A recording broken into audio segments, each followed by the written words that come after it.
Welcome friends, welcome to a brand new show, Football Gossips with Abdullah and Waqar. इसमें we'll be talking all about Premier League football. We'll be focusing, हमारा focus जो है वो Premier League football पे होगा. लेकिन हम cover overall La Liga को, Serie A को, League One को सबको cover कर रहे होंगे. So yeah, let's get started. We've got big matches coming up this weekend. So let's get started.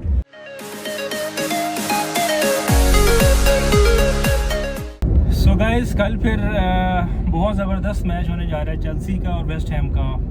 तो वेस्ट हैम का कल होम है और सीएफसी के हालात कुछ ऐसे हैं कि वो 2 मैचेस विन कर चुके हैं और एक मैच उन्होंने ड्रॉ किया है सीपी के अगेंस्ट और एक मैच हारे हैं ओपनिंग मैनचेस्टर सिटी के against.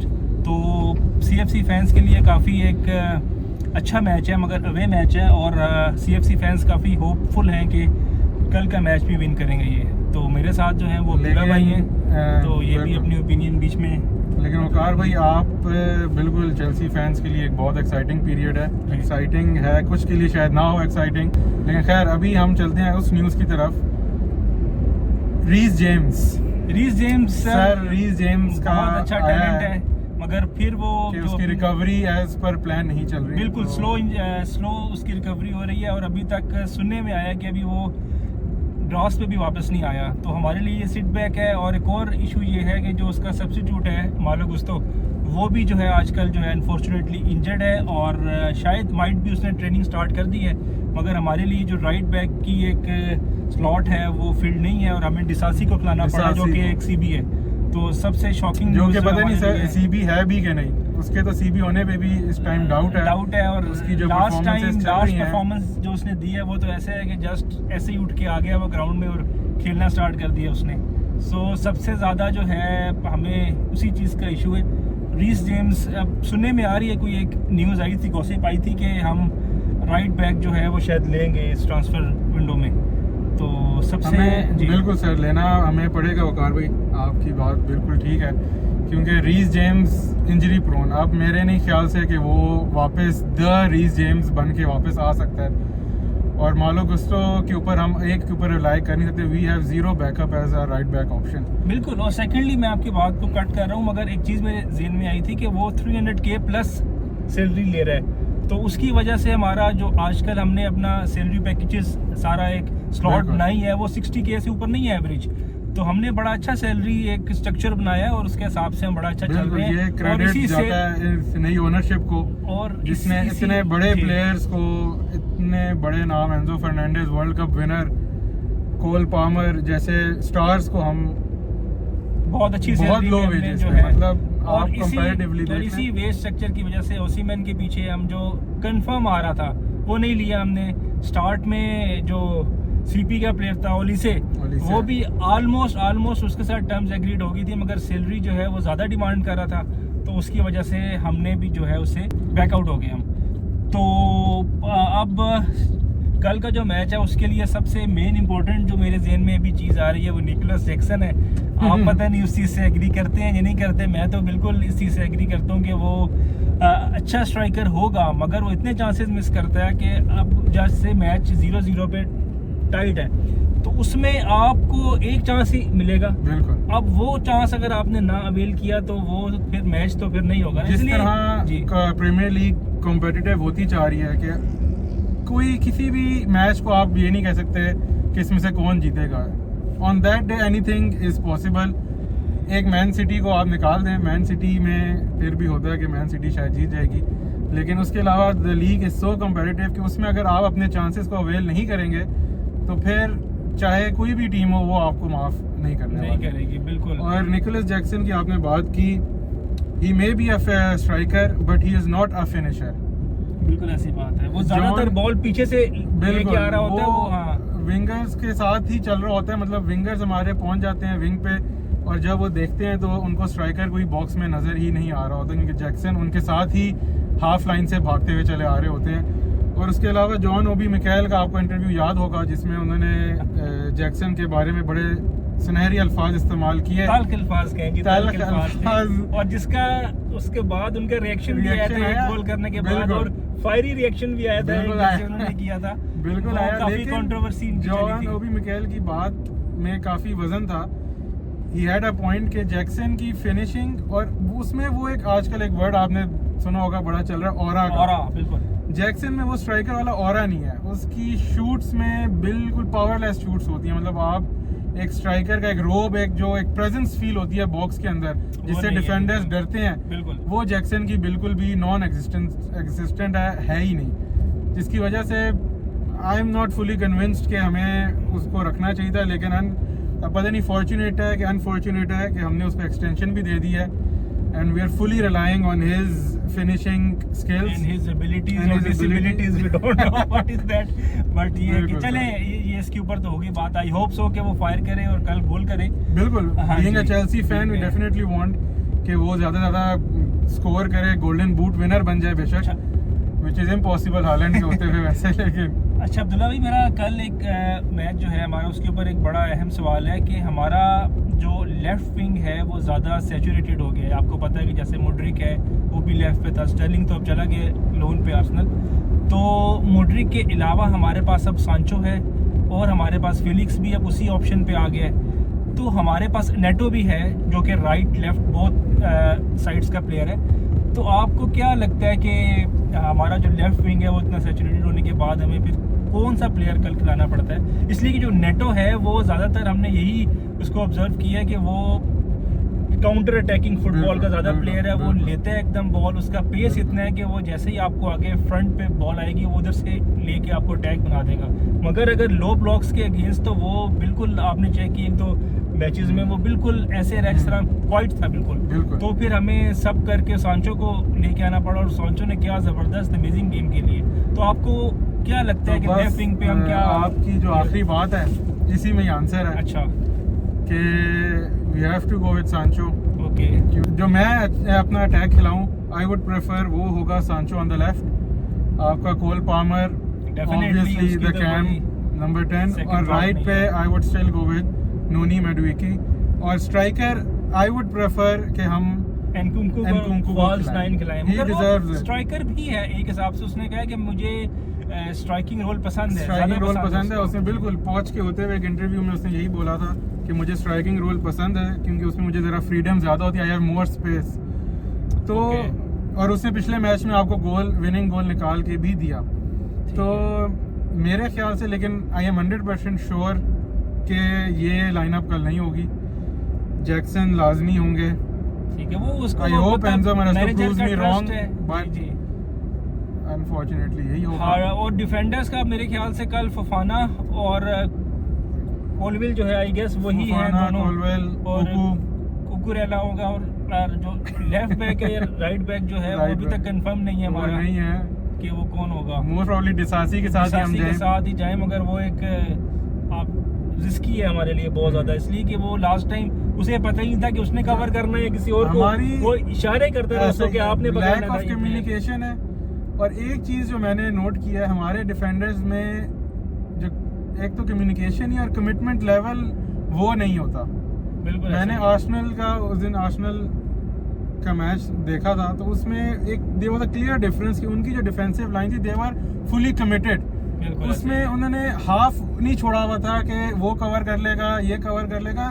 They knew their jobs, और उन्होंने उसको कमिट किया और किया। सलीबा और गैब्रियल जो है वो मतलब doubt, एक दो no सीजन doubt। से साथ हैं, तो उनको उनकी केमिस्ट्री एक जो है वो बहुत अच्छी है उनकी आपस में, तो वो मतलब बहुत ज़्यादा एक्सेल कर रहे हैं। अच्छा, एक सेकेंडली अगर हम मैच की तरफ वापस आते हैं CFC और वेस्ट हैम के, तो हमारा मिड जो है उसमें भी एक कंट्रोवर्सी हुई है कि जी एंसो फर्नांडिस के अगेंस्ट हुए हुए लोग बहुत कि जी वो फ्रिजाइल प्लेयर है, आगे एक दफ़ा कट जाता है तो पीछे नहीं आता, ट्रैक बैक नहीं करता, और कैसेडो जो है उसको फिर जो है वो डबल काम करना पड़ता है। तो आजकल एक नई टर्म जो आई हुई है वो है इन्वर्टेड मिडफील्डर है या इन्वर्टेड राइट बैक है। तो ये एक टर्म जो है वो ज़्यादा आई हुई है, और जो आपका राइट बैक या लेफ्ट बैक है वो आपका मिडफील्ड में आगे प्ले करते हैं, और आपके आगे डिफेंस जो कैम है वो आगे जाके और अटैक करते हैं। तो ये भी आजकल जो है वो बिल्कुल है। आपने देखा ही होगा हमारा जो कुकू है वो अक्सर मिडफील्ड में आपको नजर आ रहा होता है खेलता हुआ। जो पिछले लेकिन कुछ मैचेस में एंजो के ना होते हुए एक चीज़ जो मैंने नोट किया कि हम इतने इफेक्टिव, हमारा जो अटैक का स्टिंग था वो क्यों निकल गया, क्योंकि हमारा जो प्ले मेकर था Cole Palmer I must say, वो हाफ तक आया हुआ होता था और वो बॉल ले रहा था और वो उसके बॉल ले रहा था, जिसकी वजह से हमारे आगे चांसेस क्रिएट नहीं हो रहे थे। और ये काम जो है ये बेसिकली एंजो का रोल होता था। जी बिल्कुल ऐसा ही है। एंजो के होते हुए कोल पाल्मर इस तरह ट्रैक बैक पीछे से बॉल नहीं लेता था, क्योंकि उसको पता था कि एंजो जो है वो आगे बॉल खिलाने की एबिलिटीज उसके अंदर है। बिल्कुल। तो नो डाउट एंजो की लैग स्पेस, उसकी पेस का एक हमें ड्रॉबैक होता है, लेकिन एंजो और काइसेडो का जो पेयर है वो इसीलिए मेरे ख्याल से अभी भी स्ट्रॉन्ग पेयर है, क्योंकि ट्रैक बैक की जब बात आएगी तो Caicedo has got you covered, वो कर लेगा। लेकिन जो बॉल एक आप एग्जांपल, अब ऑब्वियसली लेवल तो नहीं है, फैब्रिगैस की मैं एग्जांपल देता हूँ अक्सर, कि उसकी भी पेस नहीं थी, फिजिकलिटी नहीं थी, लेकिन उसका रोल ही यही था कि वो बॉल ऐसी हैजार्ड या ड्रोग्बा को कोस्टा को निकालता था। एक ये भी है ना कि पीछे वो था ना कांटे, बिल्कुल, वो बिल्कुल। तो भाई आपको पता है कि 90 मिडफील्डर भी सॉर्ट आउट हो गए, हमारे डिफेंडर्स भी सॉर्ट आउट हो गए, और अटैक पे बस हमारे जो है वो डिसएग्रीमेंट्स हैं कि हमें जैक्सन जो है उसमें उससे काफ़ी एतराज़ात हैं। आल्दो के वो गोल्स कर रहा है, मगर वो चांसेस इतने मिस कर रहा है कि हम किल कर सकते हैं गेम उधर ही, मगर वो गेम को किल करना वो नहीं हो पा रहा आज मैचेस में। अच्छा, अब मेन चीज़, अच्छा एक और बात कल के मैच की, कि अब आप से मेरा ये क्वेश्चन भी है कि आपके ख्याल से अब वेस्ट हैम की अप्रोच क्या होगी? क्योंकि हमने देखा अगर तो जो टीम लो ब्लॉक आएगी और और काउंटर पे हमें मारना चाहेगी, वो तो चेल्सी उसके खिलाफ स्ट्रगल करता रहा है और अभी भी करेगा, क्योंकि हमारे प्लेयर्स में वो क्रिएटिविटी अभी फ़िलहाल नहीं है कि हम डिफेंडर्स को टेक ऑन करें। अनफॉर्चुनेटली, जबकि हमारा जो विंडो में भी प्रेफरेंस यही थी कि हम वो विंगर्स लें जो 1-on-1 कर सकें, लेकिन हमारा अब ये पता नहीं मेंटल ब्लॉक है इनके अंदर या क्या है, बॉल आती है या तो बैक पास करते हैं या साइड पास करते हैं, ना वो 1-on-1 डिफेंडर को टेक ऑन करने की कोशिश करते हैं, ना कोई क्रिएटिविटी दिखाते हैं। तो हम भी काउंटर के ऊपर ही रिलाई कर रहे होते हैं। बिल्कुल ऐसा ही है, बिल्कुल। तो जब अगली टीम अगर नहीं अटैक करती तो हम बहुत बुरी, ये तो बर्नमथ जो थी उसने अटैक की है। बिल्कुल, आपकी बात बिल्कुल सही है, मैं आपकी बात को कंटिन्यू करता हूँ, उसका आंसर भी देता हूँ। अच्छा, लास्ट मैच में जो आपने बर्नमथ का जिक्र किया, उसमें अगर आपने एक चीज़ नोट की हो कि उन्होंने प्रेस किया, हमें जितना उन्होंने प्रेस किया हमने उधर ही बॉल लूज की और उन्होंने उधर ही अटैक किया। तो मेरे ख्याल से वेस्ट हैम भी प्रेस जो है वो, मतलब सारे जो मैनेजर्स होते हैं अच्छे, वो सारी गेम्स को रीड आउट कर रहे होते हैं। तो हमारा लैक यही है कि वो हमारी जो 1-to-1 है ना पासिंग, वो इतनी अच्छी नहीं है 1-on-1, और वो जब प्रेस करते हैं तो हम बॉल लूज करते हैं तो हम आगे ही होते हैं, वो पीछे इतना अच्छा हमारा बैक ट्रैक बैक है वो नहीं हो पाता, तो उसकी वजह से हमें बहुत ज़्यादा जो है वो काउंटर्स पड़ते हैं। तो वेस्ट हैम भी कल लो ब्लॉक से जाएगी और प्रेस करेगी, इसलिए कि उनके पास जो अटैकिंग ऑप्शंस हैं वो एक वन है, एक उनका वो अच्छा प्लेयर है, ठीक है, और बड़े अच्छे उनके पास जो है वो हैं, बट स्टिल मेरा जो है एंटोनियो स्ट्राइकर है उनका, मगर वो भी ऑफ है आजकल, वो भी स्ट्राइकिंग फॉर्म में नहीं है इतना। तो मेरे ख्याल से वो कल लो ब्लॉक से आएंगे, वो डिफेंड करेंगे, वो एज अ डिफेंसिव साइड होगी, और हम अटैकिंग साइड पे आएंगे, मगर वो उनका प्रेस ज़्यादा अच्छा होगा, इसलिए कि उनकी प्रेसिंग गेम है, वो प्रेस करेंगे, हमसे बॉल लूज होगा, वो आगे एंटोनियो को देगा और वो शूट आउट करेगा। तो ये मेरे ख्याल से कि हो सकता है। असल में हमारा जब तक वो, फिर मैं उसी पे बात बता दूंगा, बैक पास और साइड पास जब तक हम नहीं ख़त्म करेंगे हम हमेशा स्ट्रगल करेंगे इसके खिलाफ। हमने पहुँच के एरा में भी किया, और हम अभी भी एंजो मैरेस्का में भी हम वही कर रहे हैं कि हमारे जो मिडफील्डर्स होते हैं, आप चाहे एंजो की बात कर लें या काइसेडो की बात कर लें, जब उनको बॉल मिलती है उनका मुंह अपने गोल की तरफ होता है और वो फौरन ही डिफेंडर को वापस पास कर देते हैं। मैच में भी विएगा की आपने एग्जांपल सुनी होगी, और सीएफसी फैंस जो फ्रेंड्स हैं मेरे, वो बहुत ज्यादा अनॉयड थे इस चीज के ऊपर कि उसके पास जब भी बॉल आती थी वो पीछे सांचेस को पास कर देता था, वो आगे खिलाता ही नहीं था। उसकी वजह से पाल्मर जो था हमारा, वो काफी फ्रस्ट्रेट हो रहा था मैच, जिसकी वजह से वो फिर पीछे आता है बॉल लेने के लिए, वो पीछे भी आता था। तो जब वो पीछे आएगा तो आगे जो सीएम की जगह, कैम की जगह, वो बिल्कुल स्लॉट खाली होगा, और बिल्कुल आपके बाकी प्लेयर्स भी इतने क्रिएटिव हों, आपके बाकी प्लेयर्स रिलाई ही कोल पाल्मर की लिंकअप प्ले के ऊपर होते हैं। नोनी मडुएके है, वो भी उसकी वजह से सारा प्ले मेकर करता है, वो उधर से पास निकालता है तो वो राइट से जो है वो अटैक करता है। ऐसे ही है, हाँ जी, बैकबोन हमारी जो है वो कोल पाल्मर ही है, मगर जो लास्ट मैच में बिल्कुल जो है वो क्योंकि आप जो भी अच्छी टीम अभी देख रहे हैं, आप मोस्ट जो टॉप 2 की हैं, मैन सिटी एंड आर्सेनल के आप उस मैच में देखें जो लास्ट टाइम स्पर्स वाला था, उसमें अब स्पर्स थी, इट वाज लंदन डर्बी, लेकिन स्टिल उनके विंगर्स के पास बॉल आती थी, वो अटैक करने की कोशिश करते थे, वो अपने डिफेंडर्स को या विंग बैक्स को 1-on-1 लेते थे, हेड ऑन लेते थे जाके कि भाई आगे निकलना है, या पास करते थे। इवन के उनके जो अटैकर्स हैं फ्लूइड थे कि पॉकेट्स निकालते थे। हमारे अनफॉर्चुनेटली जो हमारे विंगर्स होते हैं वो फिर बिल्कुल विंग के होके रह जाते हैं, वो कहीं भी स्पेस बनाने की कोशिश नहीं करते, जिसकी वजह से हम बिल्कुल गेम जो है वो हमारी स्टैटिक हो जाती है। हम खड़े होते हैं, स्टैंड स्टिल हो जाते हैं, हमारा डिफेंडर बॉल लेके खड़ा हुआ होता है और वो देख रहा होता है कि मैं पास किसको दूं।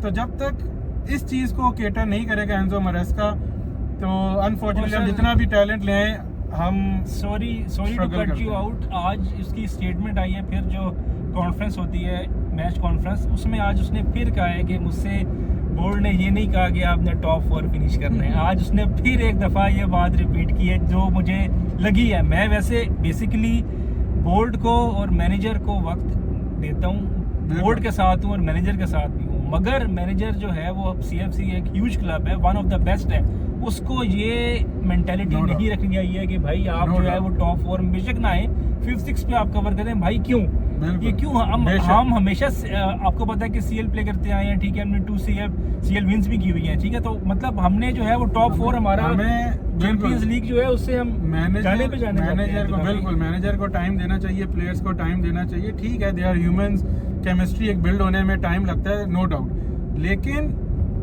दैट इज व्हाई कि हम एंजो और उसकी पूरी टीम से हम ये एक्सपेक्ट नहीं कर रहे कि हमें लीग जितवाएं आप लोग। That is why we are, हमारे पास जो है हम एक रियलिस्टिक वो कर रहे हैं कि top 4 finish is a must. इसको कहते ना कि क्योंकि आप पिछले कितने सालों से 2-3 साल हो गए हमें कि हमें चैंपियंस लीग नहीं खेली, हमने चैंपियंस लीग भूल गए कि चैंपियंस लीग क्या होती थी। हम मशहूरी चैंपियंस लीग की वजह से, हम ऐसे नहीं है कि टॉप 4 फिनिश करते जाएं और आफ्टर इन्वेस्टिंग सो मच, इतना इन्वेस्ट करने के बाद भी अगर आप टॉप 4 की होप भी ना रखें तो इतनी हमने जो उसके बाद सॉरी एंजो का जिक्र है, एंजो का एक वो स्टेटमेंट जो चेल्सी को चैंपियंस लीग जीते हुए अब हाँ जी साल हो गए हैं, हमें यूज्ड हो जाना चाहिए अब से कि हम हार सकते हैं नहीं जी।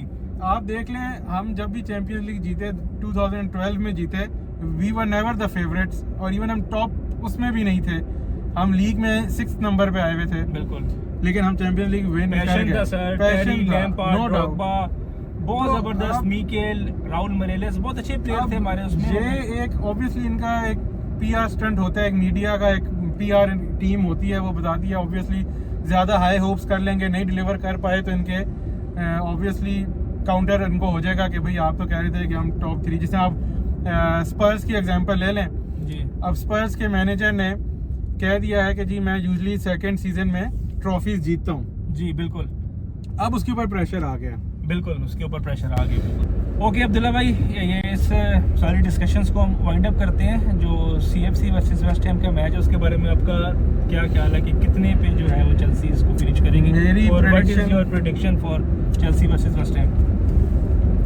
I will go with 2-1 Chelsea. और मुझसे अगर आप लें तो कल होम भी उनके है, तो बिल्कुल मेरी भी यही होगी, मगर मेरी होगी 1-3, इसीलिए कि मुझे लगता है कि कल हम चांसेस जो है वो हम अवेल करेंगे और एक गोल तो पड़ेगा ही पड़ेगा, इसलिए कि जैसे डिफेंसिव लाइनअप है हमारी आजकल और लीक्स कर रहे हैं वो, और हमारा कीपर भी जो है वो बहुत अच्छा खेलता है सर, बहुत अच्छा खेलता है, और बात मतलब वही बात है जिससे ओवरऑल चेल्सी अनप्रेडिक्टेबल है। तो खैर 3-1 और मेरा 2-1 चेल्सी। चले सर, लेट्स सी, देखिए अब कल क्या होता है। Thank you so much guys for watching us, हम फिर आपके पास हाजिर होंगे, आपके सामने हाजिर होंगे। शुक्रिया sir, thank you. Stay tune, हमसे जुड़े रहिए, बिल्कुल, लाइक, फॉलो, सब्सक्राइब, शेयर, और मिलते हैं पोस्ट मैच एनालिसिस के साथ। Thank you.